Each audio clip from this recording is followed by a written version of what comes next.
the Great Commission in raising global Christians. How many of you have a child in your home who thinks they're the center of the world? Raise your hand.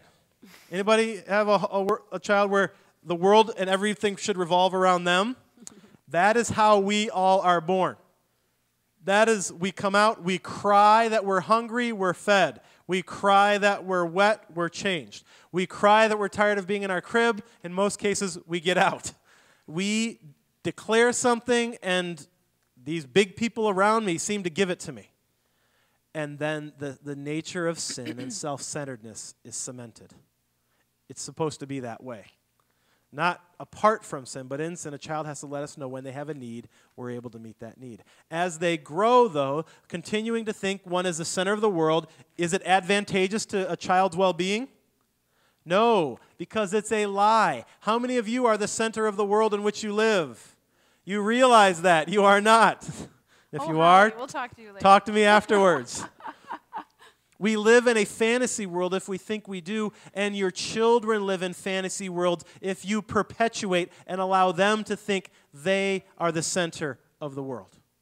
You actually do your child a disservice by making them the center of the world. Now, this has a lot of different aspects to it. We're going to talk about one of the ways that you combat against that. One of the things that you can do positively, not just discipline or get upset or yell at them to try to think otherwise, but positive approaches that are also educational and also contribute to the worldview that Julie talked about earlier in helping a child believe that they are not the center of the world. What is your place in this world? What is my place in this world? I am one of just over 7 billion living image bearers of God.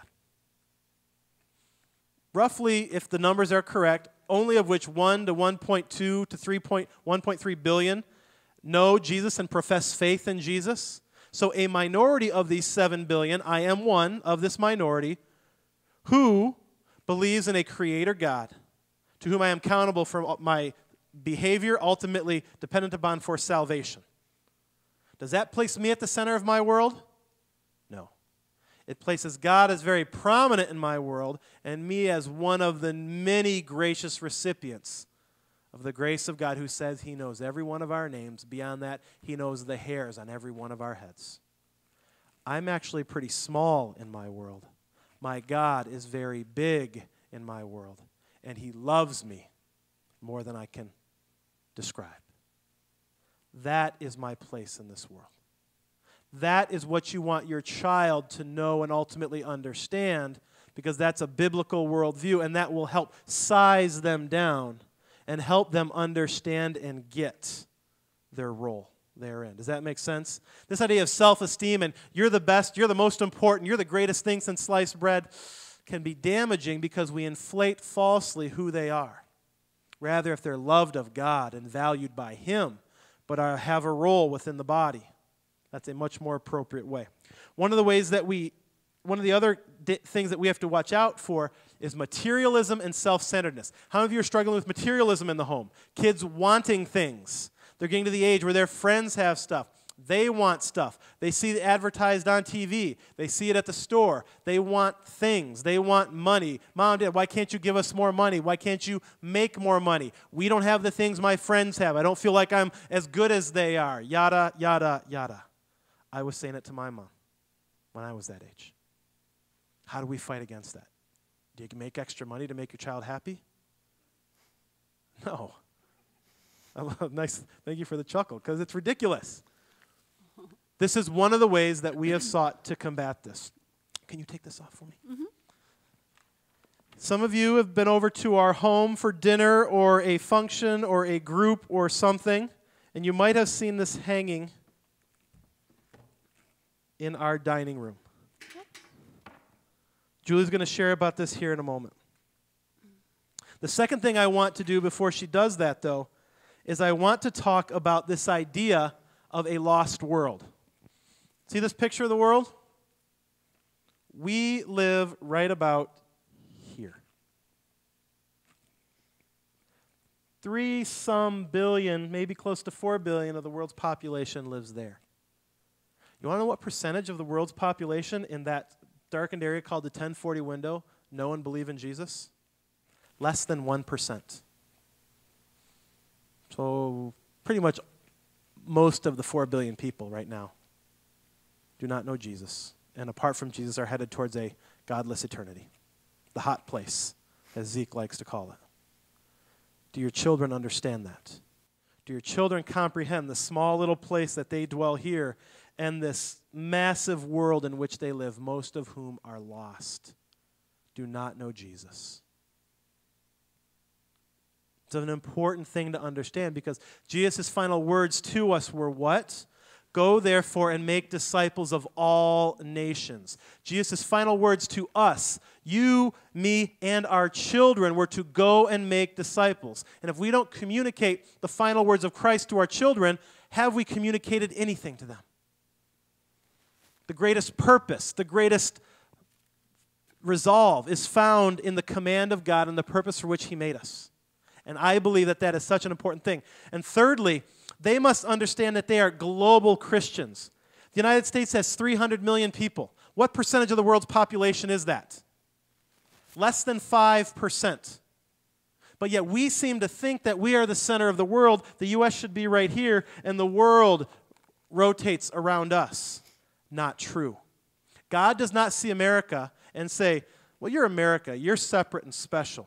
The rest of the world who lives on average, or at least most of the world who lives on average of $2 a day, there's going to be two lines in heaven. There's going to be a $2 a day line, and then there's going to be America, because it was really hard for you guys. You had wealthy neighbors, and they had really nice cars and toys. And I understand all the effort you had to do to make money to give your children so they wouldn't feel bad. But these people here were starving. No. When God looks down, He sees here and the resources and the education, and He sees this. And there's an expectation for us here to do something with what God has granted on behalf of those who don't have. That's what it means to be a global Christian. It's to understand not just that God has saved us and given us grace, but that He has a purpose for us in this world and a purpose for our children to go forward as well. Does that make sense? Do you understand kind of the big picture behind this? So there's three aspects. There's the materialism and self-centeredness. There's the role of a Christian in a lost world. And then there's this idea of being a global Christian. Julie, why don't you share? Okay. So for us, again, part of biblical worldview, this is part of how God touches our lives. If we are Christians, then we need to be caring about the world. And how do we help our children to do that? We put this together how many years ago? 6 years ago. Before we had this in our home, I didn't know it was missing. I wouldn't have said it was a big deal to have a map in your home. Now, I would never live in a home that didn't have a map of some sort in my home. It is just a practical, tangible, visual way. Educational, right, for them to see, your children to see where they are. I can't tell you how many times we use this during the course of the week. It comes up in conversation. Where is something? Where's this? Where, today, Jonathan asked me, where's Rwanda? I said, well, in Africa. Well, where? Well, go to the map and you find it. We have two maps. This one is more missions focused with the 1040 window. We have another one that is broken down by countries, a larger one as well. But it's great for geography lessons, questions about a particular country. For us, it provides a central place to keep missionaries that we support. All the missionaries up here are missionaries that we support. So it's a great place. I mean, before I had this board, I would get letters from them, and I would have good intentions about doing something, but now they go up on there. And because it sits in our dining room, again, it's in a prominent place. Our homes, we're to write them on our walls, right? We're supposed Remember the doorposts? The doorposts? From Deuteronomy? Use your homes to teach your children. You have artwork by some Joe Schmo up, take it down and put something up that teaches your children. Scripture on your walls. Maps, things that you can use to teach your children. But anyway, so this is a great place to put the letter because it's in our dining room. I see it. I go, oh, there's a new letter. Let's get it out. We read it at the dinner table together. It's easy to do. but we use it all the time. We have added Solomon Galbraith, who is the Galbraith family in our church is adopting. We have him up there with a thing on Ethiopia. Our children are praying for Solomon. What a wonderful way to welcome Solomon to our church home, to begin praying for him, to have our families praying for him. He's going to have friends when he gets here. So this is just, I mean, I can't say enough about having some place where you can showcase what you believe to be important in your home as far as sharing the gospel with the world. And if you're not currently supporting people globally for as little as $30 a month, you can begin supporting GFA missionaries. We have 2 in India that we're supporting. For $38, you can support Compassion Children.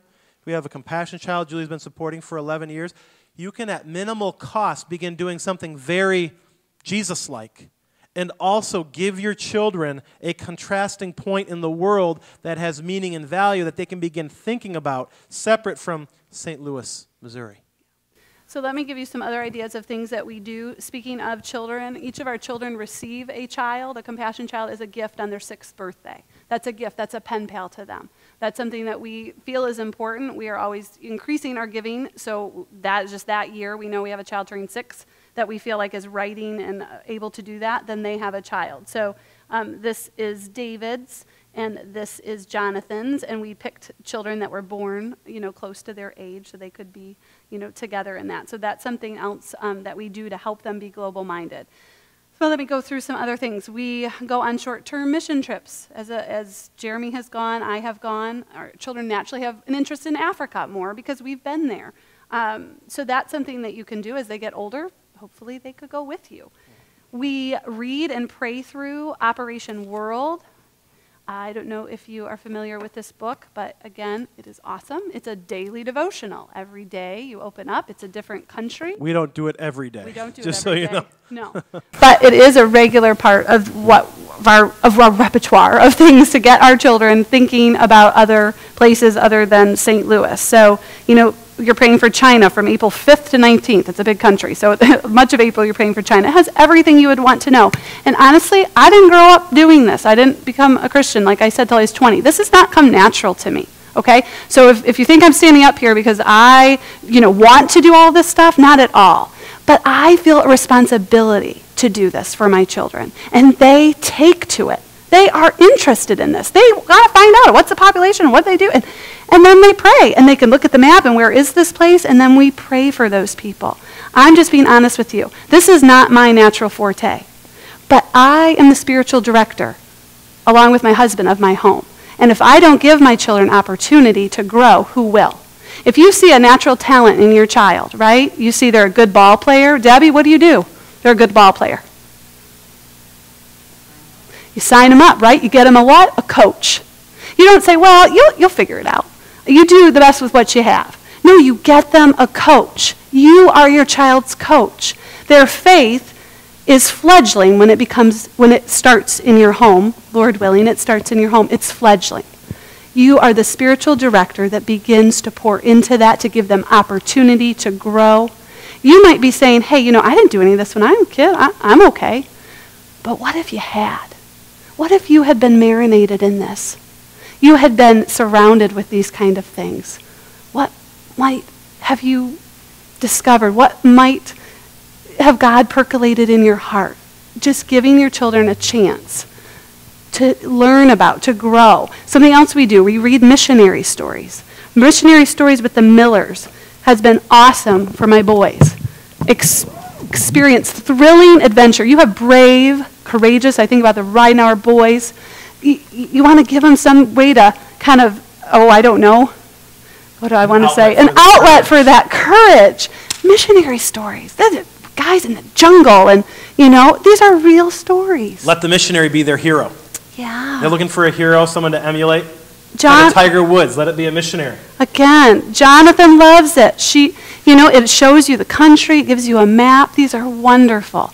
This is one of Jonathan's favorite books. Again, how do I know? Maybe God will call him someday to be a missionary. Maybe that got lodged in his heart. by getting a chance to read these. I didn't even know what a missionary was when I was a kid. This is something practical you can do. You, again, may not be your strong point, but you can give resources to your children, right? Have missionaries stay with you when they're in town. We have missionaries that come through Rooftop that we support now. Have a missionary stay with you. They're always needing a place to stay, or just have dinner with you. You know, and that's just a challenge. Jeremy and I, we're a family of 7. We don't have a huge home. We managed to have a family of 6 stay with us for 3 days. If we can do it, you can do it. You know, for a meal or something, expose your children to other families. They'll be able to hear about the country they come from, the challenges they might face. It's a wonderful, easy way to be hospitable and again, expose kids. Host international students for holidays. Tom Schrag, you did this, right, with Lou, you and Kayla. We did this last year, too. There are many students here at SLU and at WashU. Rachel Davis and Jennifer White will know about this, but they closed down the campuses. So these Chinese students and other students don't have a place to go. They need a place to come. Lou needed a place for a week, so we split with the Schragis and had her stay. Again, I want to say, I didn't want to do this. This is not one more person in my home, and blah, blah, blah. But I did, and I'm so glad I did. You met Lou's parents via Skype. Yeah. Great. Yeah, I mean, I just want to... I want to admit my weakness because I'm not like, oh, sign me up to have all these people at my house, you know? I'm not. But I just feel like, okay, but that would be good. And they could maybe learn some Chinese. And we could be a light to her. We could be a light to her. She comes from a family that has 1 child, right? Just her. 5 kids, oh my gosh, you know, that's crazy in China. So have guests that have traveled a lot to your home, right? Even that, simple. There are rooftoppers. Jennifer White has been a lot of places. Have her over for dinner, right? How about the Gurians? They're currently in Israel. Got some pictures from them today where David slew Goliath, saw the field. It was awesome. They're coming over next week. Cannot wait for them to share with our children the pictures of Israel where Jesus walked. Have the Gurians over. Talk about Israel with your kids. I met this woman who's from communist Ukraine on jury duty back in December. She's wonderful, and we had her over to the house, her and her husband. She's Russian, and she's offered to help teach us Russian if we want to learn. So take those steps of hospitality, open up your home. People will be blessed by it, and I believe that you will be as well. And this one's kind of funny, but I think that it helps. Cook ethnic food. You know, we talk about, you know, our kids, they want to go. They want to travel. They want to go on mission trips. And we cook ethnic food, and we talk to them about, you know, someday you're going to be in someone's home in another country, and you're not going to want to be rude. So, you know, just expanding your palate. This is just a practical way you can do it, and I think there are a lot of adults out there that could use this help too, right? Of eating a little bit differently, right? So I think that's a great little first step you could do. Make some Thai. I don't know. Okay. That's some of the things we do. All right, that's our Great Commission Raising Global Christians portion. Again, if you have any questions about that, please, we can deal with that also. Yes, Debbie, you have a question about that? These? Oh yeah, and this is all. This is all on the blog. I have, the bulletin board, the map. $10. We didn't put GFA. the push pins on there. You're gonna have to find the push pins on your own. Yeah, we found this board on Amazon for. You can put this whole thing together for $50. Julie decorated. She decorated the little verses there. She did a little crafting. But you can decorate however you want to. But it's not hard, and it is so worth it.